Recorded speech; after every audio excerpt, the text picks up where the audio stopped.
we are going to see about Standard 8 Subject Science Unit 1 Measurement. So in today's class we are going to cover the topics like fundamental quantities and units, common system of units, and about temperature, amount of substances, electric current and luminous intensity, and also about clock measurement, plane angle and solid angle problems, and also we are going to solve some problems at the end. So before entering into the subject, that is chapter measurement, I am going to ask you a question like, what is measurement? If I ask you a question like, what is your height and what is your weight, how will you express the answer, children? It will give you the answer like, I am 22 kg in weight and centimeter. Okay, for height we'll say that I am 154 centimeter or 132, depends upon each and every individual. So that is known as measurement. So giving the answer, you're expressing the answer in a unit, right? That is known as measurement. So according to that, it is a process. The measurement is the process of finding an unknown physical quantity by using a standard quantity. So if I ask you to find the length of your science textbook, what you will do? You will take a ruler. With the help of the ruler, you will find the length of the textbook. And you will tell the answer as, for example, 11 centimeter. 11 centimeter. Okay. So what is the unknown quantity, physical quantity? That is your textbook. And your standard quantity is your length, which you are expressing the answer as a length. That is your standard quantity. And the unit is centimeter. That is the measurement. So it is the process of finding the unknown physical quantity with the help of a standard quantity. Here I have given you some measuring tools. Scale, we can use scale for measurement, ruler, calipers, watch, thermometer, beaker, micrometer. So all these are some of the measuring tools. And common system of units. So many places, so people are doing many research and many experiments and they are measuring in their units. So but some common system are followed everywhere.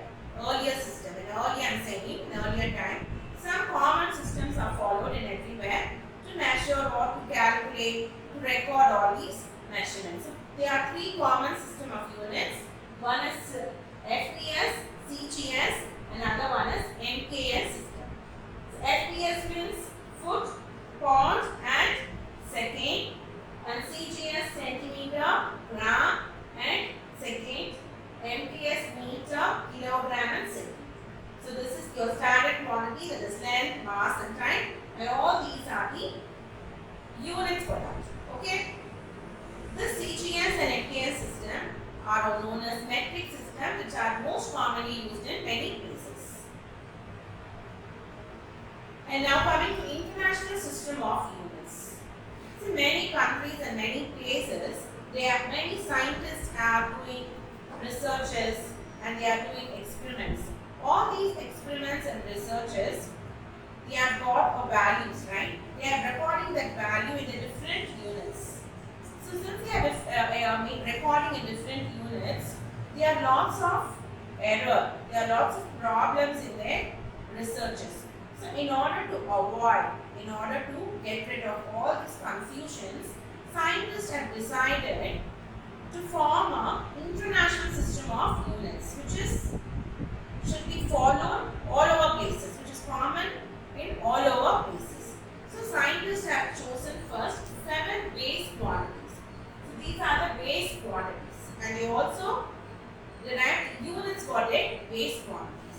So these are the international system of units. Length, and the SI unit for length is meter and symbol is m. And for mass unit, SI unit is kilogram, symbol is kg. In time, second is the unit, symbol is S. Electric current, ampere, symbol is A. And temperature, Kelvin is the unit and the symbol is K.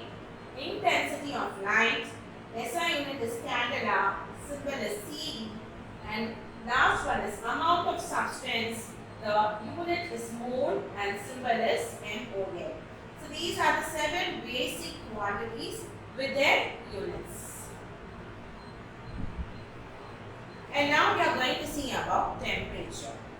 So by seeing this picture, what you can understand by seeing this picture, you have two objects. One is hot and another one is cold.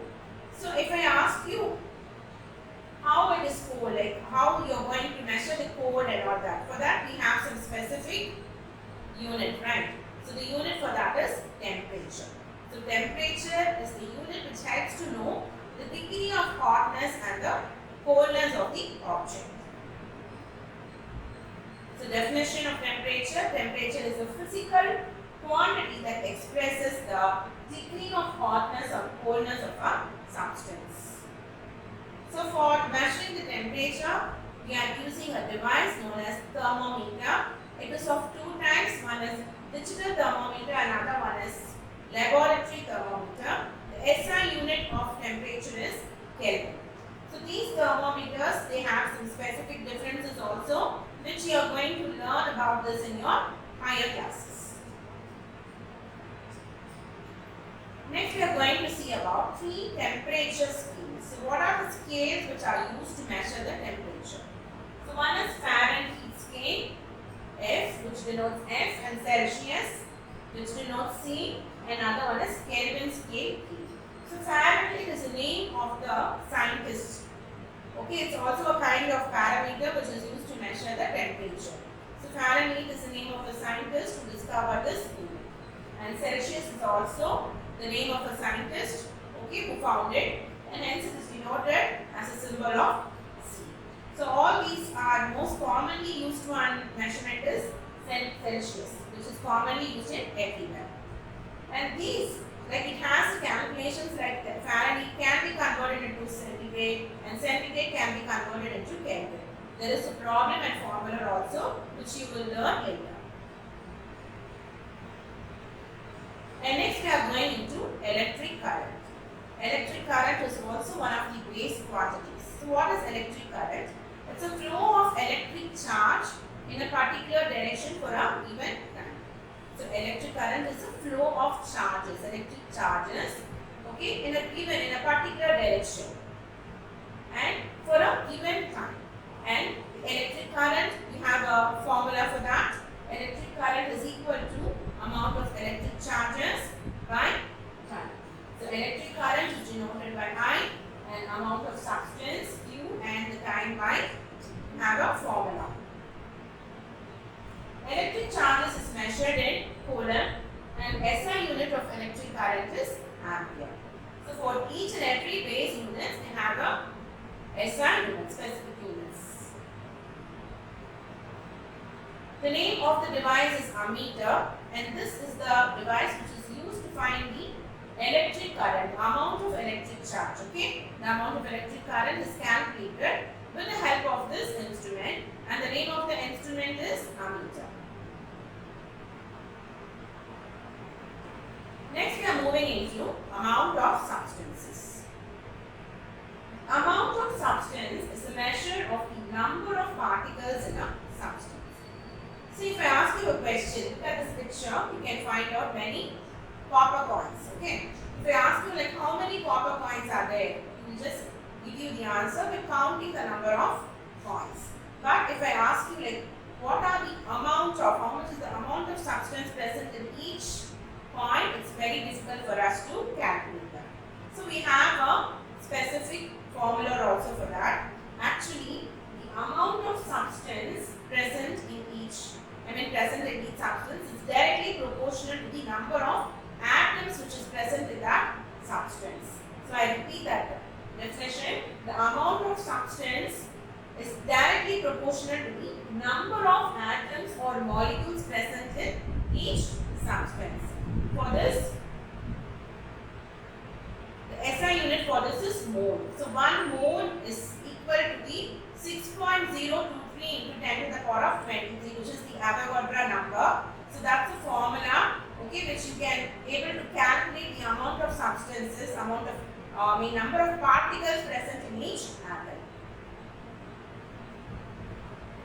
And next we are going to see about luminous intensity. This is also one type of base quantities.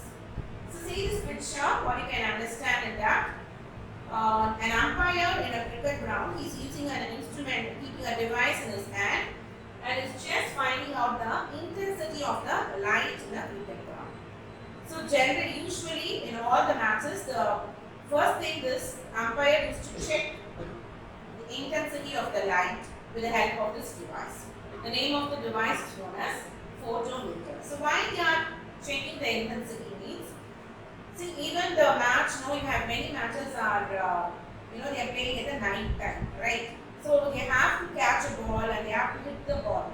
So it has to look like a daytime. So the intensity of light is very important. So in order for that, the umpire used to check the intensity of light, how power it is. So for that they use that instrument to check the power of the emitted light. So the measure of the power of the emitted light by a light source in a particular direction is known as luminous intensity, and it is founded with the help of an instrument known as photometer. 1.2.5 in your textbook, we are going to see about plane angle. What is plane angle?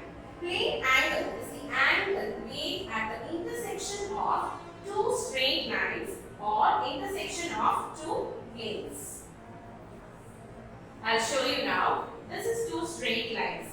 So as we said, this is the intersection point of these two planes. So this intersection point, this angle is known as plane angle. So the intersection between two plane lines is known as plane angle. And the SI unit of plane angle is radian, and it is denoted as rad. Now you can see this picture. So in this picture, the center point of the circle is drawn by the arc on the side of the circle. This length is equal to the radius of the circle, and this angle is known as plane angle, and it is denoted as rad. That is one rad. This center point. Okay, and the length of the rad is equal to the radius of the circle. This is plane angle. Now we are going to do some problems based on your plane angle. So problem number 1, which is in your textbook, convert 60 degree into radian. So 1 degree is equal to pi by radian. So according to that, 60 degree is equal to pi by 180 into 60. Therefore, 1 by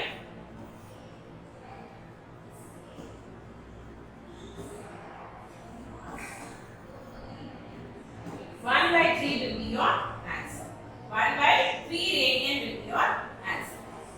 So I repeat, convert 60 degree into radian. So 1 degree is equal to pi by 180. Therefore 60 degree is equal to pi by 180 into 60, and your answer will be pi by 3 radian.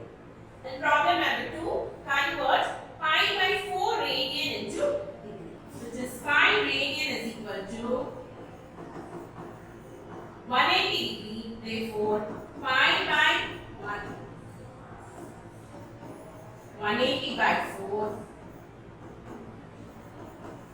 45. Your answer will be 45.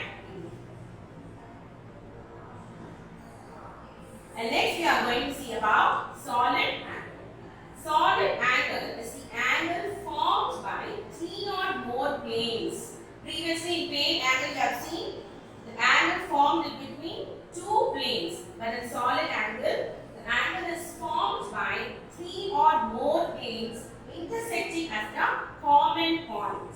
The SI unit of solid angle is steradian, and it is denoted as SR. Now listen children, in this picture, one steradian is the solid angle. Here it is the angle at the center of a sphere, subtended by a portion whose surface area is equal to the radius of the sphere. So this is a 3D dimension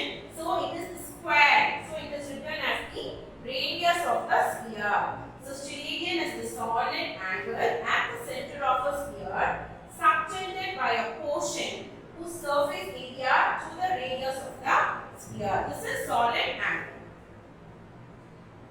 And now we are going to see difference between solid angle and plane angle. Plane angle. It is the angle made at the point of intersection of two lines or two planes, as we already seen in the figure. It's an intersect point between two planes. And solid angle, it is the angle by the intersection of three or more planes. And it is two-dimensional. Plane angle is the angle formed between two-dimensional. And solid angle, it is three-dimensional. And here its unit is radian and here its unit is steradian. And next, under 1.3 in your textbook, we are going to see about clock. Actually, why we use clock? Clock is the instrument or device which gives you or tells you about the time intervals. Okay, that is a measurement between the time intervals. So here we are going to see about two different types of clocks. One is analog and other one is digital clocks. First we go through with the analog clocks.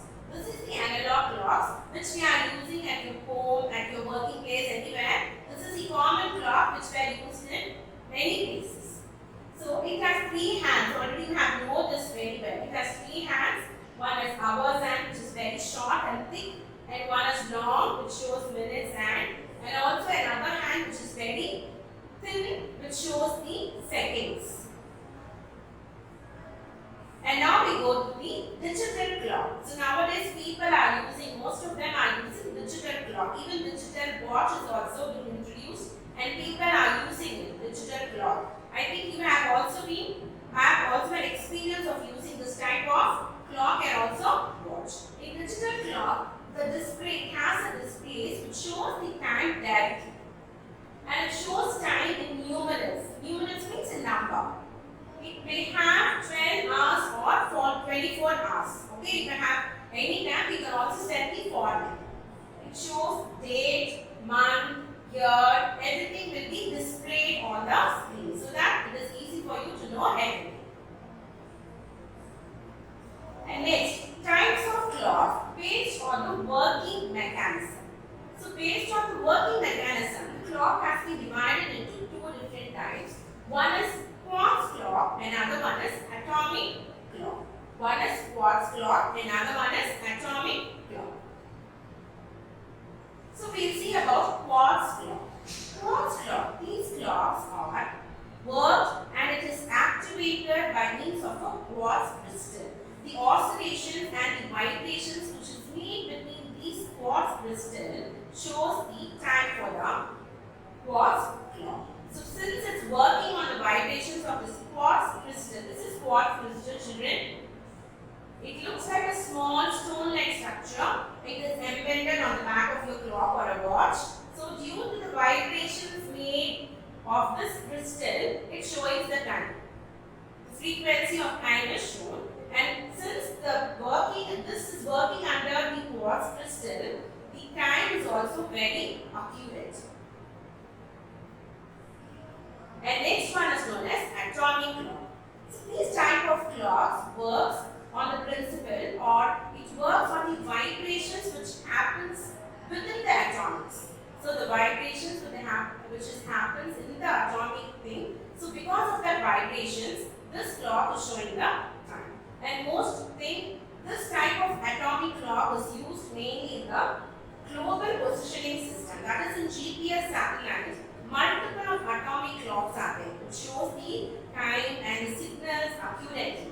So this type of clock is used in the GPS system and also in global navigation system and in also international time distribution services. And next we are coming to 1.4 in your textbook, which is accuracy in measurement. Usually there are many experiments have done and the value of the measurement will maybe seem to be same, but it is not accurate. Okay, it's not similar, but the value may seem to be similar, like what something very close, but it is not accurate. Okay, now see the picture. This picture will be in your textbook. Picture number 1 shows the 3 arrows hit on the center of the circle. This shows that there is a good accuracy and good precision. And the second picture shows the three arrows picked at the corner of the ring, but not in the center, but all the three arrows sit at the same place in the corner of the ring. This shows that the accuracy is poor, but the precision is good. And in the third picture, all the three arrows sit at different places, so there is poor accuracy and poor precision. So this shows that the accuracy and precision will be like little more to be seems to be same. And the last topic we are going to see in Unit 1 measurement is rounding off. So usually for calculations we use our calculator, right? So in calculator, when you divide or when you divide some numbers, it will give so many digits. So it is not necessary for us to write or to use all the digits. Okay, so in order to that, we can round off the value. So there are some rules for rounding of the values. The first one is we have to decide which digit, until which digit we want to keep it. Leave it the same if the next digit is less than 1. Okay, if for example, now listen, it's 1.85. If I want, after decimal, if I want only one digit, now the next digit is 5. So it is equal, if it is equal or more than 5, we can carry that 1 to the next. So I am carrying this 1 to this first digit after the decimal point. So this can round off to 1.9. So this is the rounding off system. So like that, whatever digit, if you want one digit after decimal or if you want two digits, its rules is the same. If it is more than 5, we can carry that 1. Now leave it the same if the next digit is less than 5. See here, now it is less than 5. The second digit is less than 5, 3. So no need to carry off. You can just leave it as it is. Okay, 1.3 can be just. So if it is more than this, we can just add it. Increase it by 1 if the next digit is 5 or greater than what we have done here. Okay children, so by this we are completing